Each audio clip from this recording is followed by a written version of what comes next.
ଆଜିର ପ୍ରସଙ୍ଗ ଆସନ୍ତୁ ଦୁର୍ନୀତି ବିରୁଦ୍ଧରେ ଏକତ୍ରିତ ହେବା।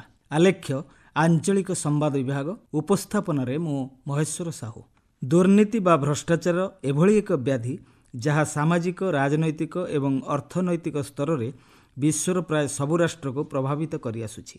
ଏହା ବିରୁଦ୍ଧରେ ସଚେତନତା ସୃଷ୍ଟି ଏବଂ ମୁକାବିଲା ପାଇଁ ସମ୍ମିଳିତ ପ୍ରୟାସ ଉଦ୍ଦେଶ୍ୟରେ ଆଜି ଅନ୍ତର୍ଜାତୀୟ ଦୁର୍ନୀତି ନିବାରଣ ଦିବସ ପାଳନ କରାଯାଉଛି।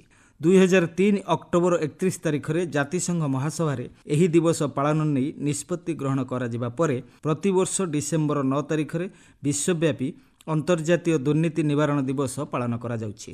ଚଳିତ ବର୍ଷର ବାର୍ତ୍ତା ରହିଛି ଦୁର୍ନୀତି ବିରୁଦ୍ଧରେ ଯୁବପିଢ଼ିଙ୍କୁ ଏକତ୍ରିତ କରିବା।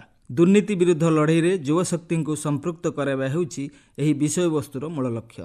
ଯୁବବର୍ଗଙ୍କୁ ସଶକ୍ତ, ସଚେତନ ଏବଂ ଶିକ୍ଷିତ କରାଯାଇ ଏହି ଲଢ଼େଇରେ ଲକ୍ଷ୍ୟ ହାସଲ କରାଯାଇପାରିବ। ଦୁର୍ନୀତିର ପ୍ରଭାବ ଏବଂ ମୂଳୋତ୍ପାଟନ ନିମନ୍ତେ ସଚେତନତା ନିତ୍ୟାନ୍ତ ଜରୁରୀ। ଶାନ୍ତି, ନିରାପତ୍ତା ଏବଂ ବିକାଶ ପ୍ରତ୍ୟେକ କ୍ଷେତ୍ରରେ ଦୁର୍ନୀତି ମୁଖ୍ୟ ପ୍ରତିବନ୍ଧକ ହୋଇଥାଏ। ଦୁର୍ନୀତି ରୂପକ ବ୍ୟାଧି ସାମାଜିକ ଭିତ୍ତିଭୂମିକୁ ଧୂଳିସାତ୍ କରିଦେଉଛି। ଶିକ୍ଷା, ସୁଯୋଗ, ନିଯୁକ୍ତି, କ୍ରୀଡ଼ା, ସ୍ୱାସ୍ଥ୍ୟସେବା ଏବଂ ଅନ୍ୟାନ୍ୟ ଅତ୍ୟାବଶ୍ୟକ ସେବାରୁ ପ୍ରକୃତ ହିତାଧିକାରୀ ବଞ୍ଚିତ ହେଉଥିବା ବେଳେ ଦୁର୍ନୀତିର ସାହାରାରେ ଅନ୍ୟମାନେ ଏହାର ଫାଇଦା ପାଇଥାନ୍ତି। ଦୁର୍ନୀତିର ପ୍ରକାରଭେଦକୁ ଯଦି ଆମେ ଆଲୋଚନା କରିବା ତେବେ ସେଗୁଡ଼ିକ ମଧ୍ୟରେ ରହିଛି ପାଣ୍ଠି ତଥା କ୍ଷମତାର ଅପବ୍ୟବହାର, ସ୍ୱଚ୍ଛତା ଏବଂ ଉତ୍ତରଦାୟିତ୍ୱରେ ଅଭାବ ଓ ବିବେକାନୁମୋଦିତ ନିଷ୍ପତ୍ତିରୁ ଦୂରେଇବା। ସ୍ୱାର୍ଥନ୍ୱେଷୀ ଚିନ୍ତାଧାରା, ନୈତିକତାର ଅଭାବ ଏବଂ ଅତ୍ୟଧିକ ଲୋଭ ଦୁର୍ନୀତିର ମୂଳଦୁଆ ସାଜିଥାଏ। ଏହାର ପ୍ରଭାବ ସମାଜର ବିଭିନ୍ନ ସ୍ତରରେ ପରିଲକ୍ଷିତ ହୋଇଥାଏ। ଦୁର୍ନୀତିର କାୟାକୁ ନିବାରଣ କରିବାକୁ ହେଲେ କେବଳ ସରକାରୀ ନୁହଁ, ବେସରକାରୀ, ଘରୋଇ ତଥା ଗୋଷ୍ଠୀ ବା ବ୍ୟକ୍ତିଗତ ସ୍ତରରେ ପ୍ରୟାସର ଆବଶ୍ୟକତା ରହିଛି।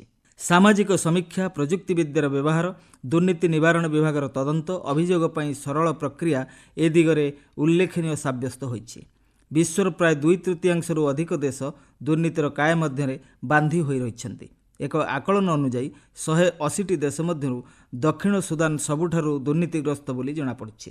ଟ୍ରାନ୍ସପରେନ୍ସି ଇଣ୍ଟରନ୍ୟାସନାଲ ଦ୍ୱାରା ପ୍ରକାଶିତ ଏକ ରିପୋର୍ଟରୁ ଏହି ସୂଚନା ମିଳିଛି। ସମଗ୍ର ବିଶ୍ୱରେ ବିଭିନ୍ନ ସ୍ତରରେ ବ୍ୟାପକ ଭାବରେ ଦୁର୍ନୀତି ରହିଛି ବୋଲି ଏହି ରିପୋର୍ଟ କହିଛି। 2024 ରିପୋର୍ଟ ଅନୁଯାୟୀ ଭାରତ 96ତମ ସ୍ଥାନରେ ରହିଛି। 2023 ମସିହା ତୁଳନାରେ ଏଥିରେ ସାମାନ୍ୟ ଉନ୍ନତି ପରିଲକ୍ଷିତ ହୋଇଛି। ଅନ୍ୟାନ୍ୟ ଦେଶଗୁଡ଼ିକ ମଧ୍ୟରେ Denmark, Finland, New Zealand, Norway, Singapore ଏବଂ ସ୍ୱିଡେନ ଆଦି ଦେଶରେ ଦୁର୍ନୀତିର ମାତ୍ରା କମ୍ ରହିଛି। ଦକ୍ଷିଣ ସୁଦାନ ବ୍ୟତୀତ ସୋମାଲିଆ, ଭେନେଜୁଏଲା ମଧ୍ୟ ସର୍ବାଧିକ ଦୁର୍ନୀତିଗ୍ରସ୍ତ ରାଷ୍ଟ୍ରରେ ସ୍ଥାନିତ ହୋଇଛନ୍ତି। ସରକାର ଦୁର୍ନୀତିକୁ ପ୍ରତିହତ କରିବା ଲକ୍ଷ୍ୟ ନେଇ କେତେକ ପଦକ୍ଷେପ ଗ୍ରହଣ କରିଛନ୍ତି। ସେଗୁଡ଼ିକ ମଧ୍ୟରେ ଦୁର୍ନୀତି ନିବାରଣ ଅଧିନିୟମ 1988, ସୂଚନା ଅଧିକାର ଆଇନ 2005 ଏବଂ ଲୋକପାଳ ଓ ଲୋକାୟୁକ୍ତ ଅଧିନିୟମ 2013 ଆଦି ରହିଛି। ଦୁର୍ନୀତି ନିବାରଣ ଅଧିନିୟମ ଅନୁଯାୟୀ ସରକାରୀ କର୍ମଚାରୀ ଓ ଲାଞ୍ଚ ଦେଉଥିବା ବ୍ୟକ୍ତି ଉଭୟଙ୍କୁ ଦଣ୍ଡବିଧାନର ବ୍ୟବସ୍ଥା ରହିଛି।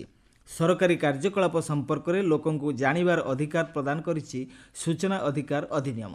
ସେଥିରୁ ମିଳୁଥିବା ତଥ୍ୟ ଦୁର୍ନୀତିକୁ ପଦାରେ ପକାଇବାରେ ସହାୟକ ହେଉଛି।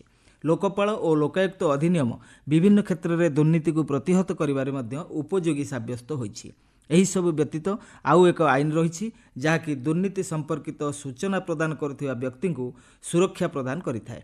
ତାହା ହେଉଛି ହୁଇସିଲ୍ ବ୍ଲୋୟର୍ସ ପ୍ରୋଟେକ୍ସନ ଆକ୍ଟ 2014। ସରକାର ଦୁର୍ନୀତି କ୍ଷେତ୍ରରେ ଶୂନ୍ୟ ସହନଶୀଳ ନୀତି ଅବଲମ୍ବନ କରୁଛନ୍ତି। ଫଳରେ ଦୁର୍ନୀତିର କାୟା କିଛି ପରିମାଣରେ ସଙ୍କୁଚିତ ହେଉଛି। ପ୍ରଯୁକ୍ତିବିଦ୍ୟାର ଉପଯୋଗ ମାଧ୍ୟମରେ ବିଭିନ୍ନ ସରକାରୀ କଲ୍ୟାଣକାରୀ ଯୋଜନାର ସୁଫଳ ପ୍ରକୃତ ହିତାଧିକାରୀ ପାଖରେ ସିଧାସଳଖ ପହଞ୍ଚି ପାରୁଛି। ଅନଲାଇନ୍ ମାଧ୍ୟମରେ ଆବେଦନ, ଯାଞ୍ଚ ଆଦି ବ୍ୟବସ୍ଥା ଯୋଗୁଁ ଦୁର୍ନୀତି ପ୍ରତିହତ ହେଉଛି। ଓଡ଼ିଶାରେ ମଧ୍ୟ ଦୁର୍ନୀତିର କାୟା ବିସ୍ତାରିତ ହୋଇଛି। ତେବେ ସରକାରଙ୍କ ଦୃଢ଼ କାର୍ଯ୍ୟାନୁଷ୍ଠାନ ଫଳରେ ଗତ 18 ମାସ ମଧ୍ୟରେ 270 ଜଣ ସରକାରୀ ଓ ଚୁକ୍ତିଭିତ୍ତିକ କର୍ମଚାରୀଙ୍କୁ ଗିରଫ କରାଯାଇଛି। ଦୋଷୀ ସାବ୍ୟସ୍ତ 187 ଜଣଙ୍କ ମଧ୍ୟରୁ 34 ଜଣଙ୍କୁ ଚାକିରିରୁ ବହିଷ୍କାର କରାଯାଇଥିବା ବେଳେ 65 ଜଣଙ୍କର ପେନ୍ସନ୍ ବନ୍ଦ ରଖାଯାଇଛି। ଦୁର୍ନୀତିକୁ ପ୍ରତିହତ କରିବାକୁ ହେଲେ ଆମ ସମସ୍ତଙ୍କୁ ମିଳିମିଶି କାମ କରିବାକୁ ପଡ଼ିବ। ଆସନ୍ତୁ ଦୁର୍ନୀତି ରୂପକ ବ୍ୟାଧିକୁ ମୂଳୋତ୍ପାଟନ କରିବା ପାଇଁ ଶପଥ ନେବା।